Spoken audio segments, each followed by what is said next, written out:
And then we're going to be jumping into the second question with you, Bruno. And then obviously been in the commercial property space for quite some time, whether buying and selling, just different strategies and advisory for investors.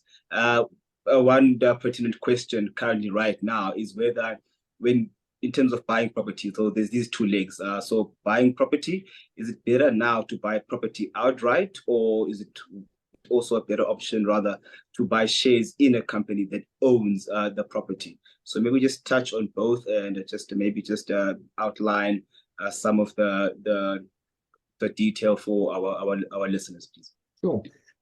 So we'll probably end up having to break this into different pieces across like several questions. I won't be able to answer everything today because I mean there's a multitude of different scenarios that can play out when considering whether to buy a property in a company or buying the property outright.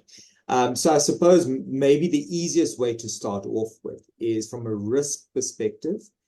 Buying the property outright is probably the best, right?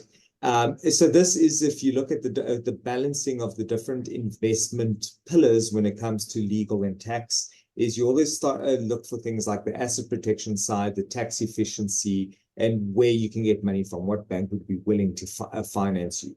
So those are the three basic pillars for all investors.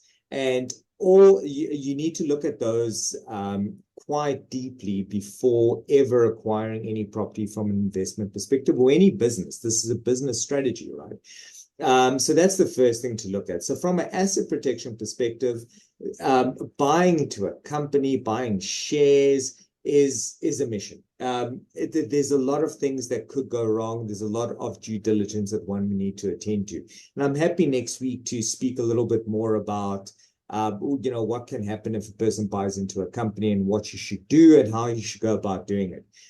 But to answer the question as simply as possible, if you're risk averse or if this is your first investment, try buy the property outright, because at least you know you're only buying that one asset. And it's only that asset that you need to look at. It's only due diligence on that asset. You pay for it.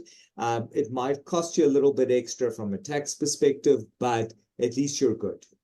You've mitigated all risks. And you can focus only on one thing.